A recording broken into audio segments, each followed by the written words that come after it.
disciples transforming lives. Saudara, sepanjang hari ini saya memberikan tema besar, bahagia itu pilihan. Ini adalah seri pengajaran dari kitab Filipi. Saya khotbahkan berurutan selama 7 kali sepanjang hari ini. Di ibadah ketiga ini, saya bicara tentang konflik. Salah satu hal yang bisa mencuri kebahagiaan kita adalah konflik-konflik yang terjadi dalam hidup kita. Nah, kita akan belajar bagaimana kita bisa mengurangi konflik yang mencuri kebahagiaan. Anyway, siapa yang ingin bahagia dalam hidup ini? Angkat tangan. Puji Tuhan. Saudara, sayangnya ada banyak orang mencari bahagia tetapi menjadi frustasi karena tidak menemukan kebahagiaan di dalam hidup ini. Karena memang kebahagiaan itu ada beberapa prinsip kebenaran dan seringkali bersifat paradoks.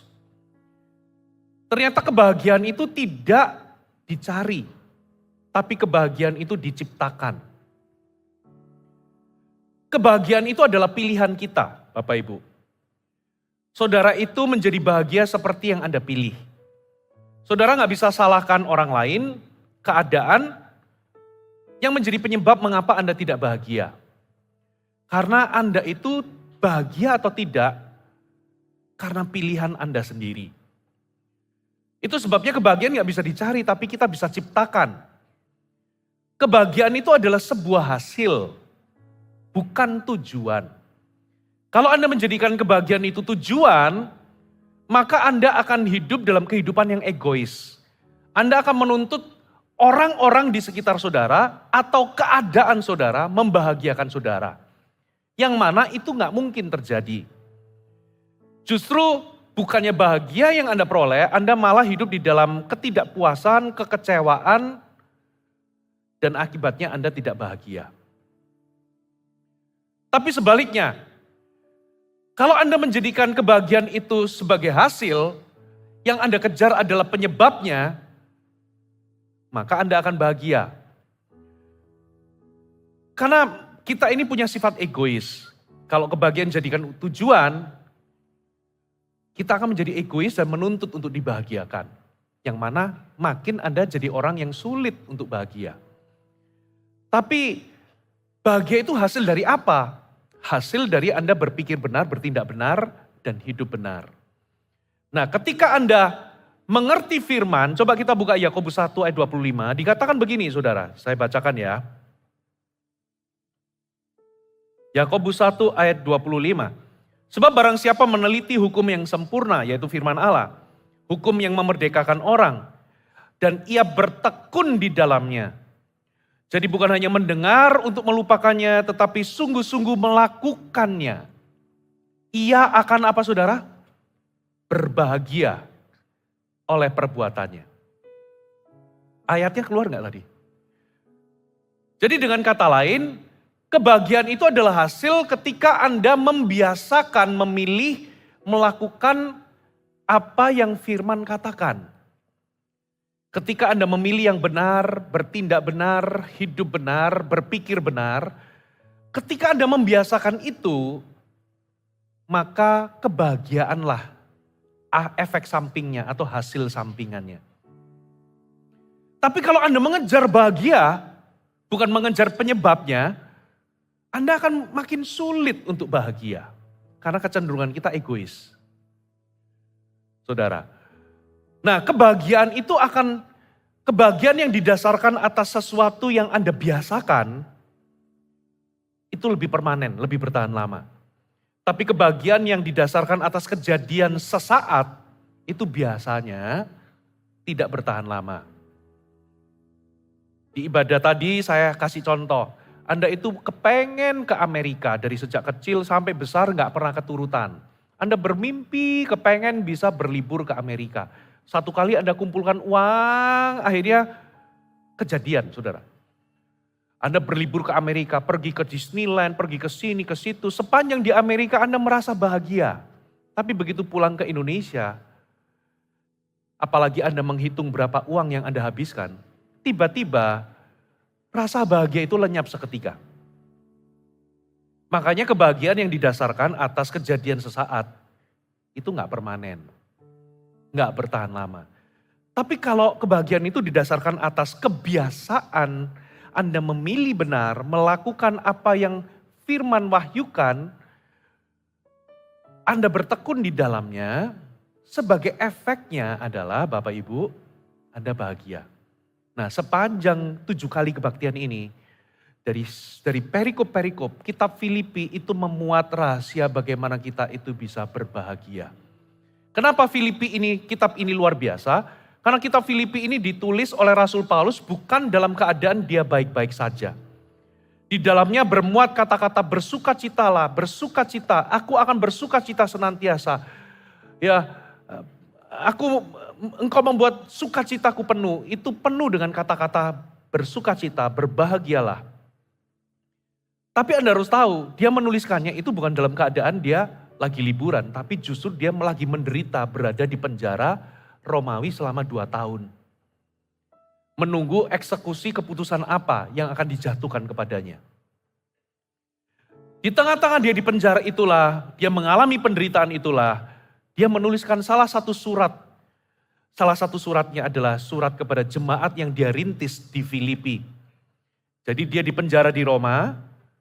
Roma itu kalau, ya ini di sebelah sini. Filipi di sini. Beda pulau. Dari Roma ke Filipi itu jaraknya seperti kayak Jakarta ke Bali. Kurang lebih. Saudara. Nah, dia menuliskan surat. Ada 4 surat yang dia tulis waktu dia di penjara. Surat kepada Filipi, surat kepada jemaat di Efesus, di Kolose, dan 1 surat kepada seorang muridnya yang bernama Filemon. Dan mari kita baca terlebih dahulu Amsal 13 ayat yang ke-10. Atau sorry. Kita langsung aja ke Filipi pasal 2. Maaf ya. Filipi pasal 2. Kita baca ayat yang pertama. Kita akan baca ayat per ayat, saudara. Ya, totalnya ada 11 ayat. Jadi karena dalam Kristus ada nasihat, ada penghiburan kasih, ada persekutuan roh, ada kasih mesra dan belas kasihan. Karena itu, sempurnakanlah sukacitaku dengan ini, 2. Kata sempurnakan sukacitaku itu adalah make my joy complete. Rasul Paulus itu memberitakan kalau engkau ingin bahagia, sempurna kebahagiaanmu, sukacitamu, lakukan hal ini. Hendaklah kamu sehati sepikir dalam satu kasih, satu jiwa, satu tujuan. Ini yang namanya harmoni. Satu kasih, sehati sepikir, satu kasih, satu jiwa, satu tujuan. Itu yang namanya harmoni. Saudara, kalau Anda tinggal dalam sebuah keluarga yang harmonis, Anda akan bahagia. Kata harmoni itu harmonis. Harmonis itulah yang namanya persatuan. Anda itu bisa harmonis dengan pasangan, harmonis dengan anak-anak, harmonis dengan orang lain. Di dalam gereja juga sama. Kalau gereja itu penuh dengan konflik, perpecahan, perselisihan, pertengkaran, itu bisa mencuri sukacita dan damai sejahtera atau sukacita dan kebahagiaan. Betul nggak?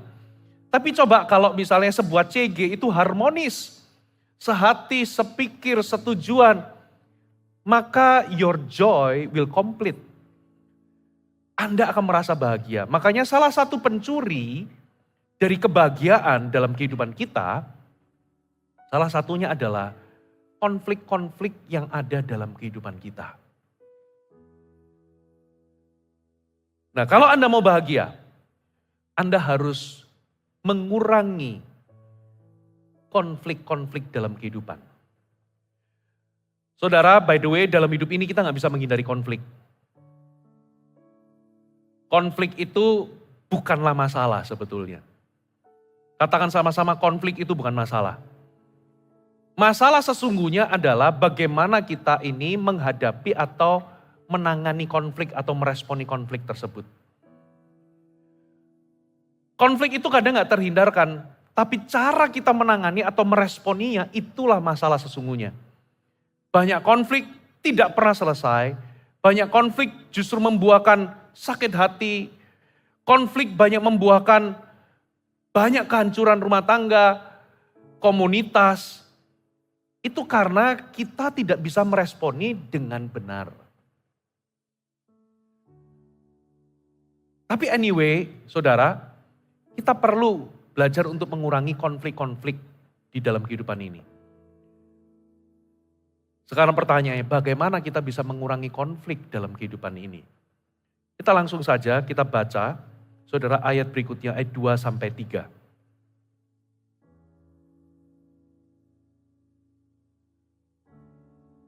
Saya baca ulang ayat 2 ya. Sempurnakanlah sukacitaku dengan ini. Hendaklah kamu sehati sepikir. Dalam satu kasih, satu jiwa, satu tujuan. Dengan tidak mencari kepentingan sendiri atau puji-pujian yang sia-sia. Apa saudara? Kepentingan sendiri atau puji-pujian yang sia-sia. Sebaliknya hendaklah dengan rendah hati yang seorang menganggap yang lain lebih utama dari dirinya sendiri. Perhatikan kata-kata begini. Hendaklah engkau harmoni, bersatu, sehati sepikir, satu tujuan, satu kasih, satu jiwa. Dengan cara ini, jangan mencari kepentingan sendiri atau puji-pujian yang sia-sia. Apa maksudnya?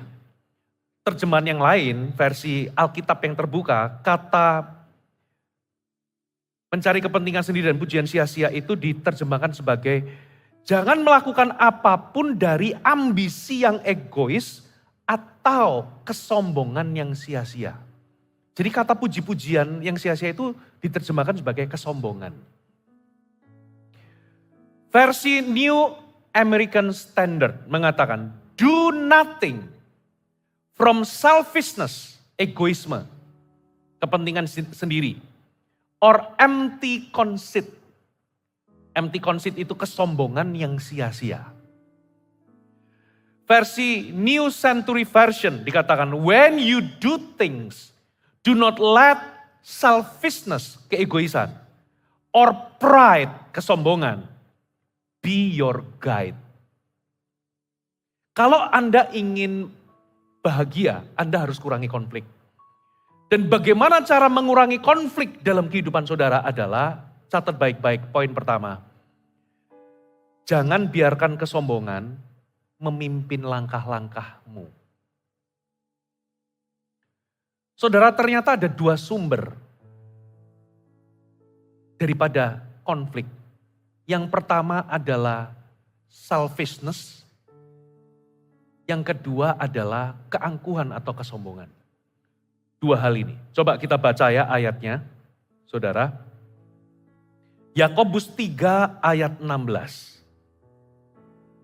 Yakobus 3 ayat 16.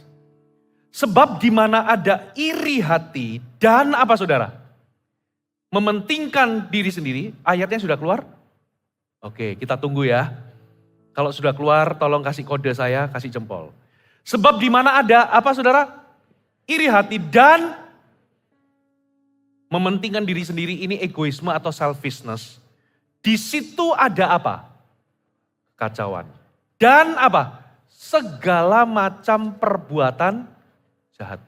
Berarti akar dari segala perbuatan jahat itu bukan hanya cinta uang, saudara. Tapi akar segala perbuatan jahat itu selfishness, egois. Satu lagi ayat. Coba kita baca Amsal 13 ayat yang ke-10. Kalau ayatnya sudah keluar, kasih saya jempol. Supaya saya bisa tahu, supaya kita bisa baca bersama-sama. Amsal 13 ayat 10 sudah keluar? Kita berikan tepuk tangan buat tim kita, haleluya. Oh sudah keluar, oke. Keangkuhan hanya menimbulkan pertengkaran. Tetapi mereka yang mendengarkan nasihat mempunyai hikmat. Versi firman Allah yang hidup saya bacakan ya. Kesombongan itu menimbulkan konflik atau pertengkaran.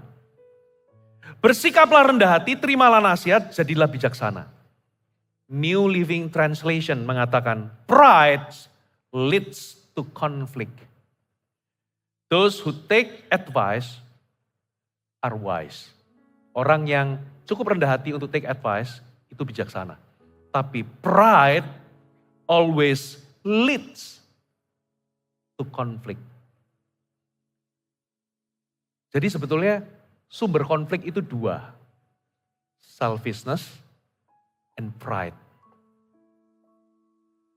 Di mana ada keegoisan, di mana ada kesombongan, keangkuhan, biasanya muncul pertengkaran, muncul kekacauan, muncul segala perbuatan jahat. Saudara, selfishness dengan pride itu jalan bersamaan. Orang yang egois itu biasanya bermanifestasi dalam tindakan-tindakan kesombongan. Begitu pula orang yang sombong itu biasanya subur sekali perbuatan-perbuatan yang egois. Jadi dua hal ini saling berpengaruh. Orang yang sombong akarnya egois.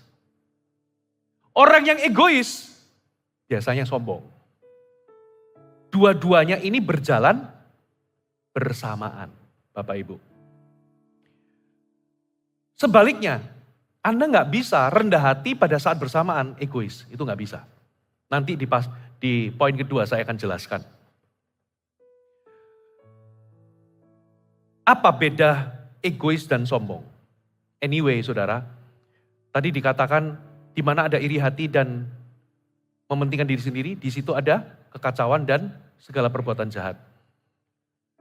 Dari mana sih sumber masalah? Ini dibuktikan loh. Coba ya, setan itu diusir di sorga karena apa? Selfishness. Karena dia mengutamakan kehendaknya sendiri daripada kehendak Tuhan.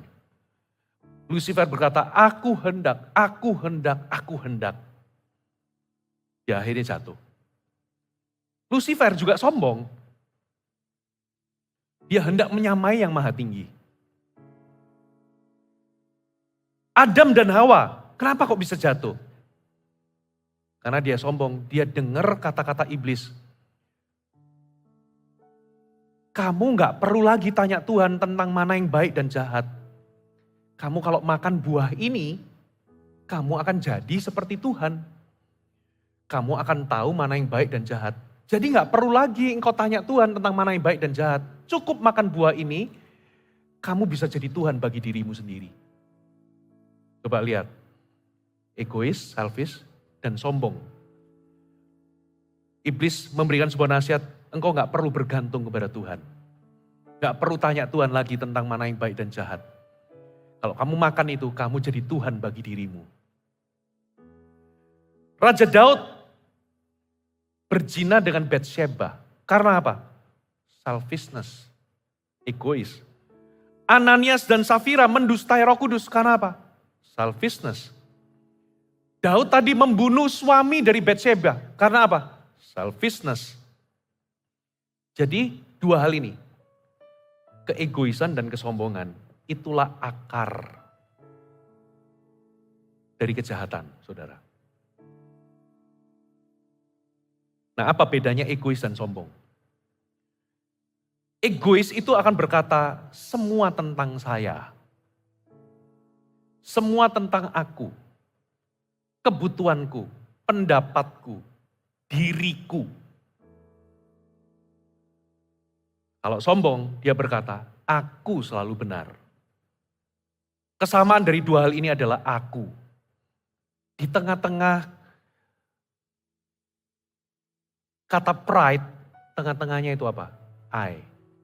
Di tengah-tengahnya kata crime, itu I. Di tengah-tengahnya kata sin, itu I.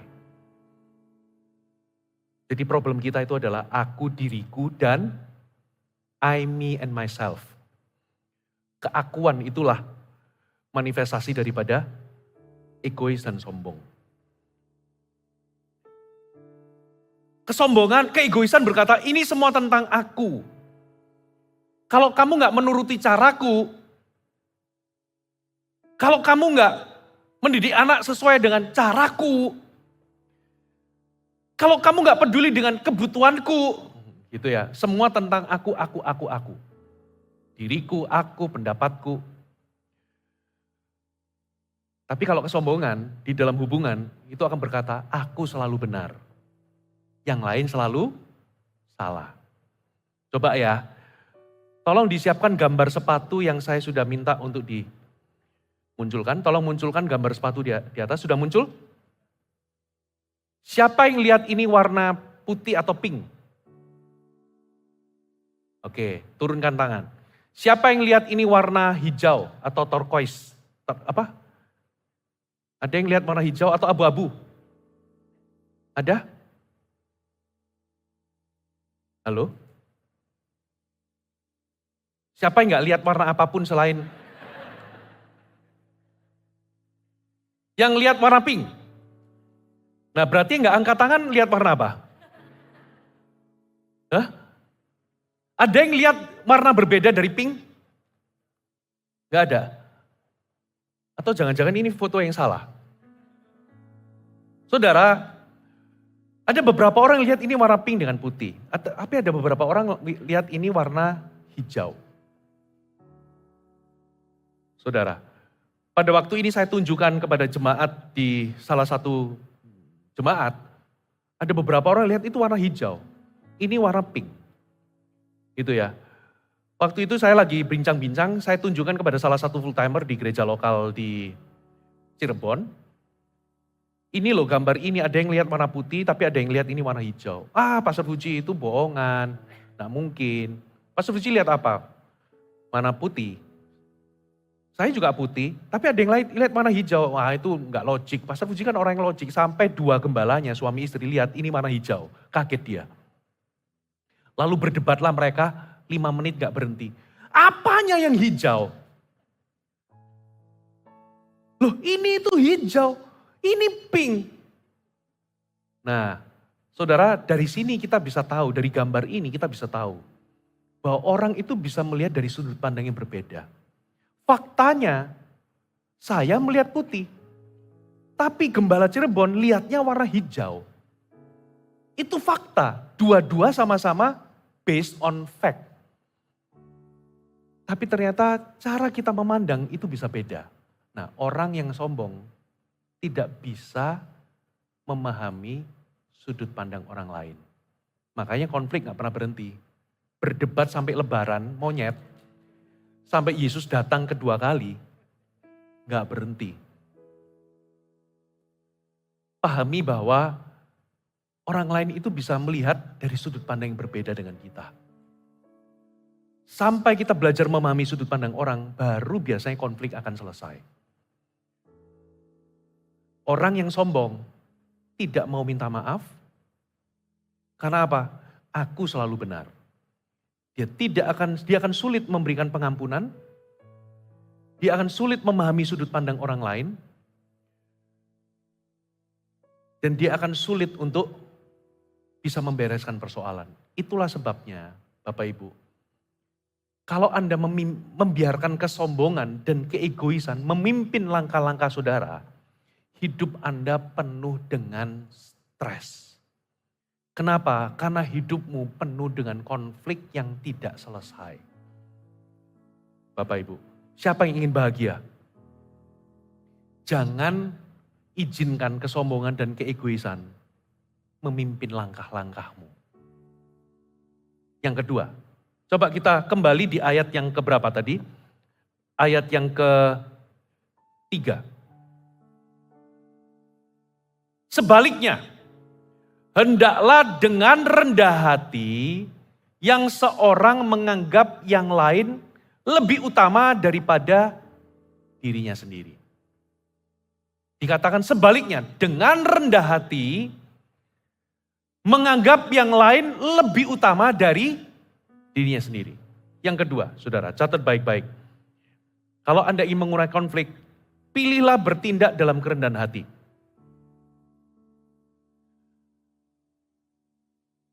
Saudara, apa sih definisi kerendahan hati?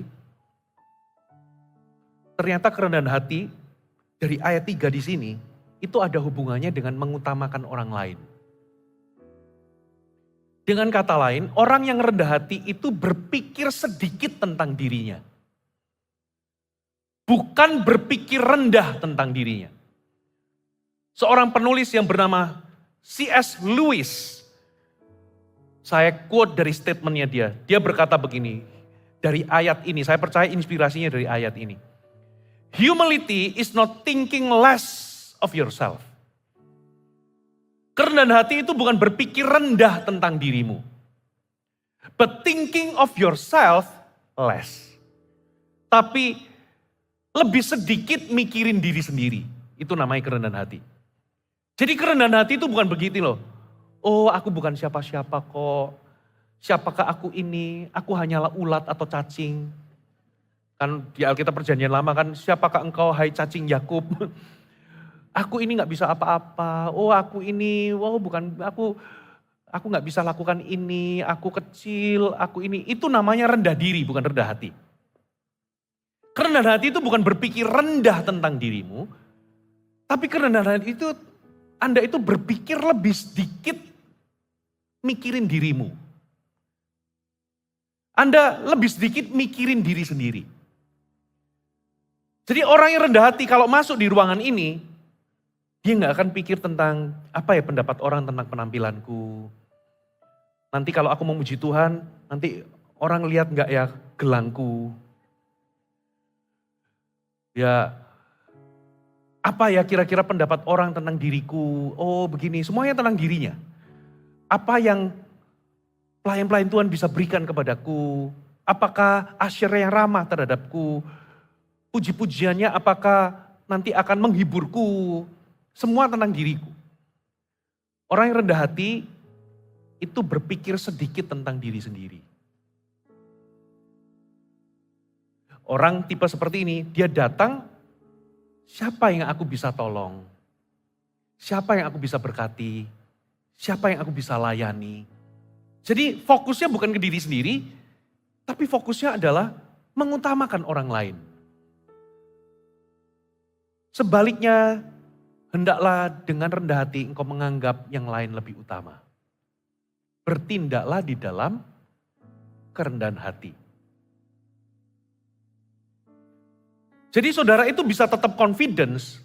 Kerendahan hati itu bukan berarti gini loh, Anda itu jadi nggak jujur tentang kekuatan saudara. No, Anda bisa tahu bahwa Anda memiliki kekuatan tertentu, tapi tetap di dalam kerendahan hati. Anda bukan berarti ngomong, oh enggak kok aku ini, padahal suaranya merdu tapi ngomong suaraku pas-pasan, aku nggak bisa.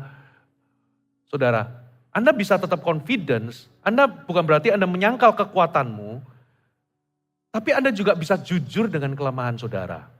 Itu orang yang rendah hati. Versi New Century Version mengatakan, instead, be humble and give more honor to others than to yourself. Orang yang rendah hati itu selalu memperlakukan orang lain dengan baik. Dia nggak akan merendahkan orang lain, tapi dia give honor kepada orang lain. Nah, ada berkat di dalam kerendahan hati. Di mana-mana, di dalam Alkitab. Selalu Tuhan itu memberikan reward kepada orang yang rendah hati. Saudara pernah tahu Raja Ahab? Raja Ahab ini jahat. Karena kejahatannya, dia dijatuhkan hukuman oleh Tuhan. Tuhan bicara tentang kematian, kehancuran, hukuman yang berat. Tapi waktu Ahab itu mendengar hal ini lalu dia berubah. Ternyata waktu dia rendah hati Tuhan memberikan belas kasihan. Saya bacakan ya. 1 Raja-Raja 21 ayat 29. Sudahkah kau lihat bahwa Ahab merendahkan diri di hadapanku? Oleh karena ia telah merendahkan diri di hadapanku, maka aku tidak akan mendatangkan malapetaka dalam zamannya. Barulah dalam zaman anaknya aku akan mendatangkan malapetaka atas keluarganya. Lihat, kerendahan hati itu mengundang respon Tuhan. Apa janji yang Tuhan berikan untuk orang yang rendah hati? Yang pertama, ketenangan dan kelegaan. Orang yang sombong itu lebih stres hidupnya. Orang yang rendah hati lebih bahagia hidupnya. Makanya saudara, Yesus ngomong begini, semua yang stres, berbeban berat, letih lesu, datanglah kepadaku. Belajarlah padaku. Pikulah kuk yang kupasang, belajarlah padaku karena aku rendah hati dan lemah lembut. Maka jiwamu mendapat apa saudara? Ketenangan. Kenapa kok dikatakan belajarlah padaku? Karena aku rendah hati dan lemah lembut. Kenapa Tuhan nggak ngomong belajarlah padaku, aku akan mengajarimu untuk berani. Aku akan mengajarimu untuk bisa apa? Kuat. No, ternyata Tuhan ngomong gini, kalau engkau mau dapat ketenangan, belajarlah untuk rendah hati dan lemah lembut. Karena orang yang rendah hati, hidupnya itu bebas dari stres. Orang yang stres kadangkala karena ketinggian ego, betul nggak? Orang yang sombong itu lebih stres, lebih banyak konflik. Nggak mudah mengampuni, nggak bisa memahami orang lain, nggak mudah memaafkan, selalu memperkarakan hal-hal kecil dijadikan perkara besar, suka nggak terimaan. Tapi orang yang rendah hati mau mengampuni, mau memahami orang lain, mau mengalah, dan biasanya hidupnya akan lebih tenang. Gampang, saudara mau nggak bahagia dalam hidup ini, penuh dengan stres, jadilah orang angkuh dan sombong. Saudara, ego itu seringkali ego kita yang terlampau besar. Saudara. Yang kedua, berkat yang kedua. Kasih karunia. Saya bacakan beberapa ayat. Amsal 3 ayat 34. Apabila ia menghadapi pencemooh, maka ia pun mencemooh, kata Tuhan. Tapi orang yang rendah hati dikasihaninya. Yakobus 4 ayat 6. Tetapi kasih karunia Allah yang dianugerahkannya kepada kita lebih besar daripada itu. Karena itu ia katakan, Allah menentang orang yang congkak, tetapi mengasihani orang yang rendah hati. Give grace, katakan give grace. Mengasihani itu dalam bahasa Inggrisnya give grace, memberikan kasih karunia. Demikian juga kamu, 1 Petrus 5 ayat 5. Hai orang-orang muda, tunduklah kepada orang-orang tua. Dan kamu semua, rendahkan dirimu seorang terhadap yang lain. Sebab Allah menentang orang yang congkak, tetapi mengasihani orang yang rendah hati. Ketika kita sombong, kita menempatkan diri kita ditentang oleh Tuhan. Tapi ketika kita rendah hati, kita menerima grace. Apa grace di sini? Ini yang namanya kemampuan atau kekuatan untuk berubah. Memberikan kasih karunia. Anda kalau rendah hati, tiba-tiba ada kemampuan untuk bisa ngampuni. Anda itu dulu orang yang keras, sulit untuk minta maaf. Karena minta maaf itu kayak meletakkan ego. Tapi ketika Anda jadi rendah hati, Anda dapat grace untuk bisa minta maaf. Apa yang dulu Anda gak bisa lakukan, sekarang Anda bisa lakukan. Itu namanya kekuatan atau kuasa untuk bisa berubah. Anda terima kemampuan untuk bisa selesaikan konflik yang sudah seperti benang kusut. Tapi tiba-tiba itu bisa selesai begitu saja ketika Anda rendah hati. Kemampuan untuk apa? Membangun hubungan ketika segala sesuatu sepertinya tidak baik. Apapun hubungan itu, entah pernikahan, hubungan, persahabatan, pertemanan, dan lain sebagainya. Ketika Anda memilih untuk rendah hati, biasanya akan mengalir grace. Grace itu adalah kemampuan untuk berubah. Katakan amin. Tengok kanan kiri katakan, Tuhan suka sama orang rendah hati, amin.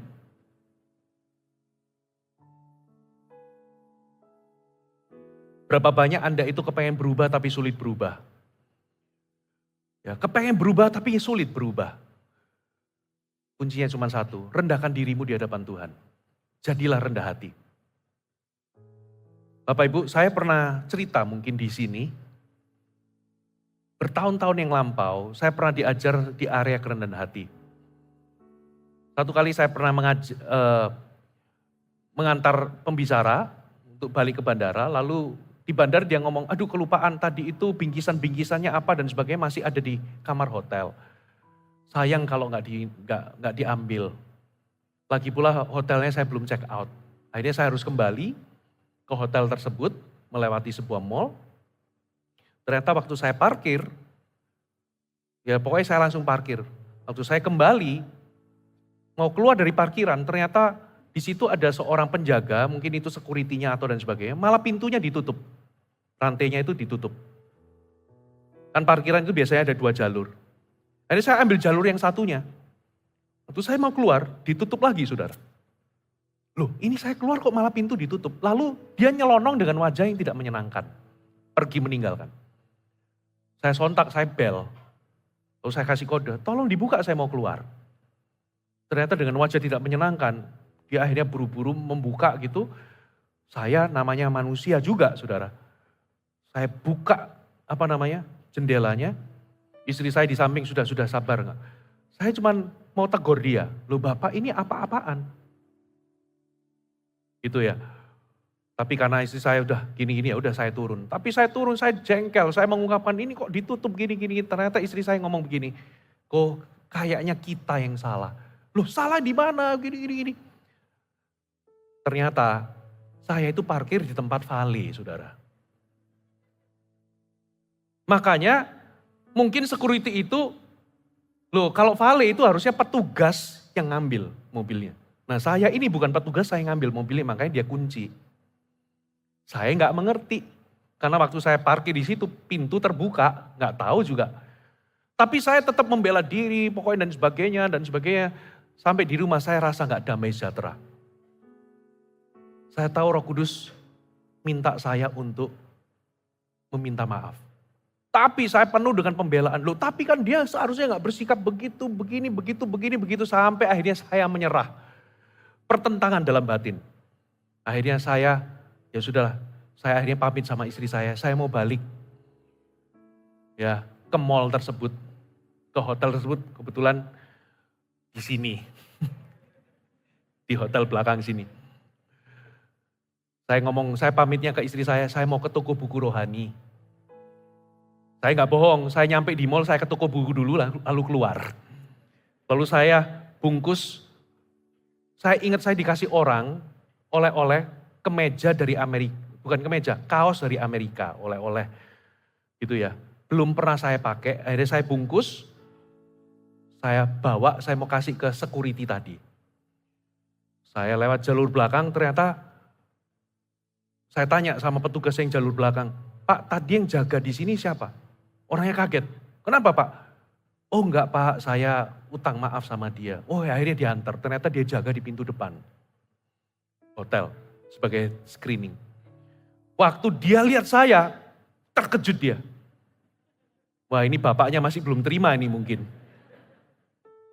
Saya begitu sampai, saya langsung ngomong begini, Pak saya yang tadi. Pak saya minta maaf ya, saya yang salah. Lalu saya ngomong gini, sebagai ungkapan permintaan maaf saya, tolong diterima pemberian ini. Oh enggak perlu Pak, dikembaliin. Enggak apa-apa Pak, terima aja. Oh enggak perlu, dibalikin lagi. Enggak apa-apa Pak, terima aja. Enggak perlu, itu banyak orang lalu lalang. Lah ada 2 orang pria, kasih-kasihan kado. Waduh zaman sekarang bisa viral ini. Jeruk makan jeruk ini. Akhirnya saya ngomong, Pak diterima aja, saya minta maaf. Lalu saya tinggal. Detik itu saya merasa plong damai sejahtera. Sebetulnya waktu saya turunkan pintu kaca lalu saya itu mau marahin dia. Sebetulnya enggak terucap itu adalah sikap seperti ini. Kamu itu siapa? Kamu enggak tahu ya siapa saya. Kalau saya mau terjemahkan ya, sikap saya itu kayak gitu.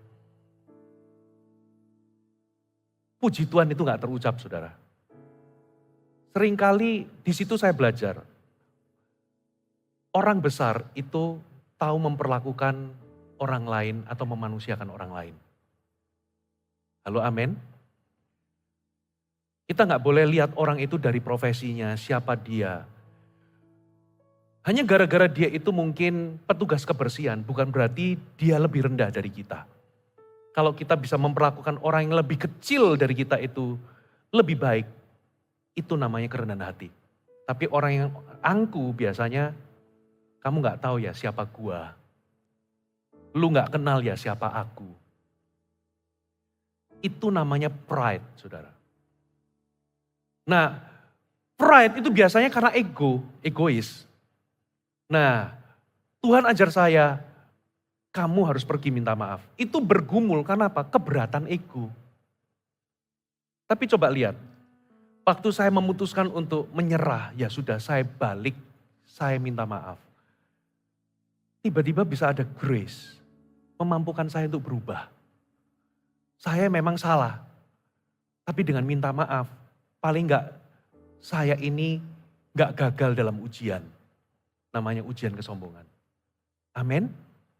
Sometimes beberapa konflik itu selesai ketika ada satu orang berinisiatif untuk pertama kali minta maaf.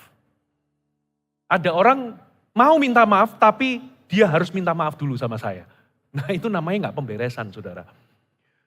Semua harus dimulai dari diri kita. Amin. Pilihlah untuk bersikap rendah hati. Saudara saya enggak ngomong saya sudah rendah hati. No. Kesombongan itu adalah salah satu jenis dosa yang sulit dideteksi. Kita ini waktu sombong enggak kerasa kalau kita sombong. Ya, saya ulangi. Kita itu sombong. Pada waktu kita sombong, kita itu enggak kerasa waktu kita sombong. Bahkan kita merasa kita sedang merendahkan hati. Pernah lihat orang, kamu enggak tahu siapa saya itu sabar. Saya itu begini, saya itu rendah hati, saya enggak pamer. Tapi dia pamer kerendahan hatinya. Ngerti ya? Iya loh, saya itu enggak pamer seperti dia. Saya itu rendah hati, saya enggak ngomong besar. Tapi dia sedang ngomong dirinya sendiri. Pada waktu dia ngomong. Makanya kesombongan itu sulit dideteksi. Makanya kita perlu mawas diri. Amin. Yang ketiga, saudara. Kalau Anda ingin mengurangi konflik dalam hidup ini, coba kita baca ayat yang keempat. Dan janganlah tiap-tiap orang hanya memperhatikan kepentingannya sendiri, tetapi kepentingan orang lain juga. Katakan memperhatikan kepentingan orang lain juga. Do not merely look out for your own personal interest, but also for the interest of others. Jangan cari personal interest dirimu sendiri. Poin yang ketiga, kalau Anda ingin belajar kurangi konflik, belajar memperhatikan atau belajar memberi perhatian. Anda akan lebih bahagia. Saudara, kita ini kepengennya dilayani, diperhatikan. Di dalam CG juga sama, saudara. Kalau fokus Anda itu ke diri sendiri, Anda akan menuntut untuk diperhatikan. Kok pemimpin gak perhatian ya? Kok pemimpin gak care sama aku? Kok CG-nya itu, kok CG-nya kayaknya kok gak apa namanya? Kok gak peduli ya dengan diriku? Coba ubah, belajarlah memberi perhatian. Tidak basa-basi. Pernah gak Anda ketemu bercakap-cakap sama orang, tapi orang itu basa-basi, tanya kabar, tapi sebetulnya dia gak peduli sama dirimu. Tapi benar-benar tulus. Anda memperhatikan, Anda menyukai apa yang orang lain sukai. Anda memperhatikan minatnya orang lain, kebutuhan orang lain. Coba perhatikan ya. Waktu Anda melakukan itu, misalnya di CG, lihat Anda malah akan jadi saluran kasih. Malah hatimu itu bukan kering tapi basah. Tapi kalau Anda itu merasa bahwa fokusmu ke dirimu, datang ke CG, Anda jadi baper, mungkin kok ada orang itu kok kayaknya kurang menyambut aku. Kok kayaknya waktu aku sakit gak ada yang nelpon aku. Saudara, saya curhat ya, sedikit curhat ya sebagai pendeta. Sometimes tiba-tiba ada orang itu jadi sakit hati sama saya. Gara-gara apa saudara? Saya kadang pendeta itu gak ada yang kasih tahu kalau ada jemaat yang orang tuanya meninggal. Itu satu kali saya gak tahu, saya juga gak lihat di sosial media. Saya gak lihat di ini, gak ada satupun yang kasih tahu. Ada jemaat yang orang tuanya meninggal. Saya gak kasih ucapan bela sungkawa. Saya juga gak datang. Bener-bener gak ada yang kasih tahu, saudara. Tiba-tiba ada orang itu sudah sakit hati sama saya. Bapak Ibu, ini bukan curcol ya. Sometimes. Begitu saya tahu langsung saya telepon, saya minta sorry terus terang. sorry saya benar-benar tidak tahu dan tidak ada orang yang kasih tahu dan saya juga nggak ngecek sosial media. Saya minta maaf. Kadangkala kita juga sama, bisa datang ke CG, mungkin orang nggak tahu kalau Anda itu mungkin alami sesuatu. Dan nggak ada orang yang menelponmu, memperhatikanmu. Lalu Anda jadi baper, Anda jadi merasa bahwa CG kok nggak sebagus yang diiklankan. Katanya nggak ada kamu nggak asik. Buktinya aku sakit nggak ada yang teleponin aku, nggak ada yang begini-begini. Senternya ke diri sendiri, Anda jadi baper. Bisa jadi orangnya nggak tahu. Karena Anda nggak kasih tahu kalau Anda sakit. Betul nggak? Dan Anda berharap orang tahu-tahu sendiri kalau Anda sakit. Mungkin bisa jadi begitu. Coba Anda ubah mentalnya, belajarlah Anda yang memberi perhatian kepada orang lain. Itu akan Anda jadi saluran. Malah Anda itu nggak kekurangan kasih, tapi malah melimpah dengan kasih. Karena apa? Anda jadi saluran, jadi apa itu namanya selang dari kasih Tuhan. Hidupmu akan lebih bahagia dan lebih memuaskan. Dan biasanya hubungan kalau di dalam keluarga Anda belajar memberikan perhatian, Bapak Ibu, biasanya hubungan akan jauh lebih manis. Amin saudara. Yang ke berapa sekarang? Yang terakhir. Coba kita baca ayat 6 sampai ayat yang ke-7. Ayat 5. Hendaklah dalam hidupmu bersama menaruh pikiran dan perasaan yang terdapat juga dalam Kristus Yesus. Yang walaupun dalam rupa Allah tidak menganggap kesetaraan dengan Allah sebagai milik yang harus dipertahankan.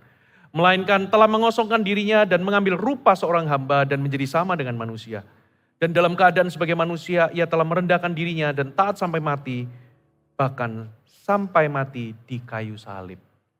Poin yang keempat, kalau Anda ingin mengurangi konflik dalam hidup ini,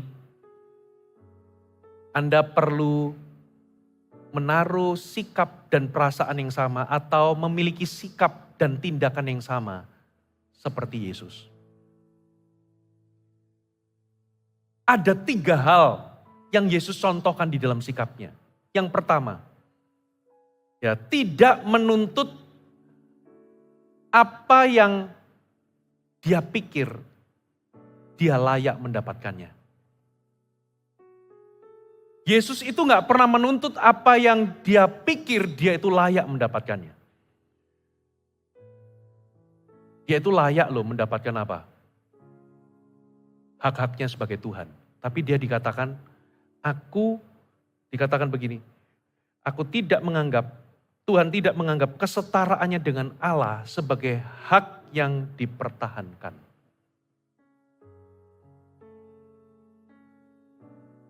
Contoh ya, saya sering kasih contoh, suami istri. Yang satu itu hanya bisa tidur dengan lampu gelap, katakanlah suami. Sedangkan istri, kalau gelap gak bisa tidur, harus lampunya menyala. Bagaimana solusinya supaya gak konflik? Kalau Anda pakai win-lose situation, Anda pakai sistem begini. Pokoknya sebagai suami biasanya, aku bisanya lampu gelap, harus gelap.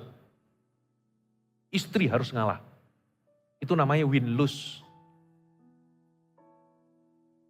Ujung-ujungnya nanti akan pecah konflik. Yang satu itu namanya lose win. Ya udah ngalah. Tapi ngalahnya itu ujungnya meledak juga. Selama ini aku mengalah. Betul kan? Ada yang lebih buruk.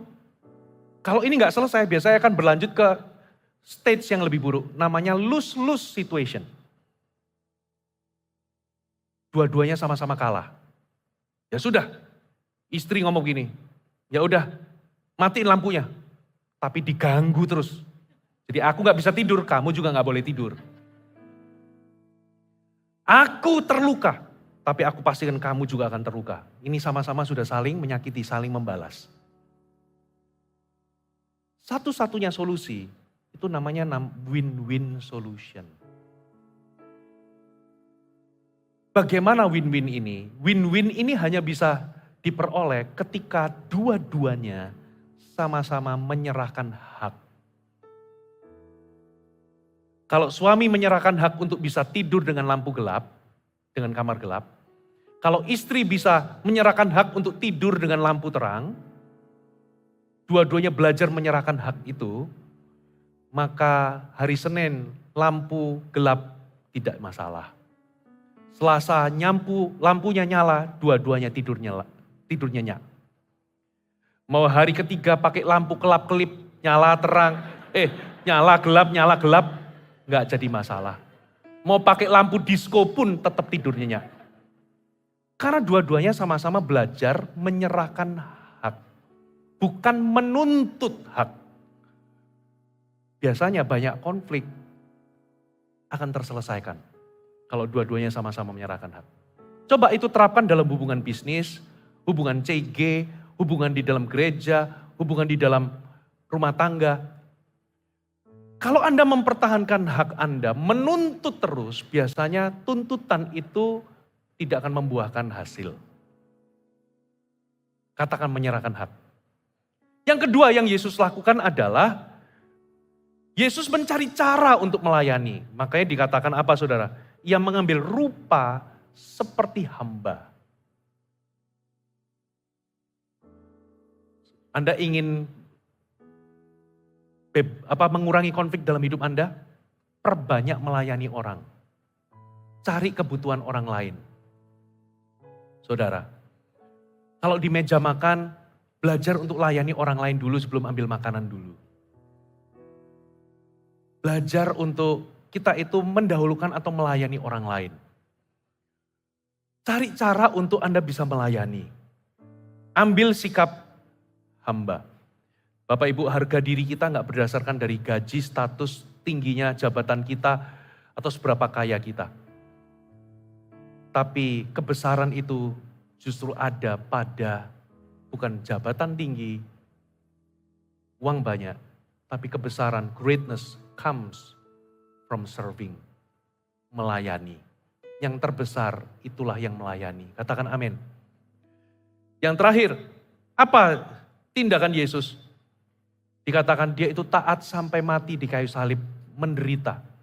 Berarti kita harus belajar untuk melakukan apa yang benar walaupun sulit atau walaupun sakit. Hari-hari ini, kekristenan sekarang, kita itu ikut Tuhan ketika semuanya mudah. Tapi begitu segala sesuatunya sulit, kita biasanya berhenti ikut Tuhan. Hari-hari ini pilihannya itu kita melakukan yang mudah sama yang benar. Melakukan yang benar itu belum tentu mudah. Saudara, Anda mau sehat, Anda harus diet. Tapi kalau Anda mau nggak sehat, ya semua makanan enak-enak, kaki babi, jeroan, paru-paru, lambung, apapun, lambung itu apa itu namanya? Usus, itu enak semuanya saudara. Anda punya pilihan, melakukan yang benar, tapi itu sulit, atau yang mudah. Selalu pilih untuk Anda berani melakukan yang benar, sekalipun itu sulit. Yesus itu berani untuk melakukan yang benar, sekalipun itu gak mudah. Sederhana, kalau Tuhan suruh Anda mengampuni, ampuni. Sulit memang, tapi bukan berarti gak bisa. Kalau Tuhan suruh Anda minta maaf, bahkan sekalipun Anda itu gak salah misalnya, berani lakukan. Biasanya konflik akan mereda. Amin.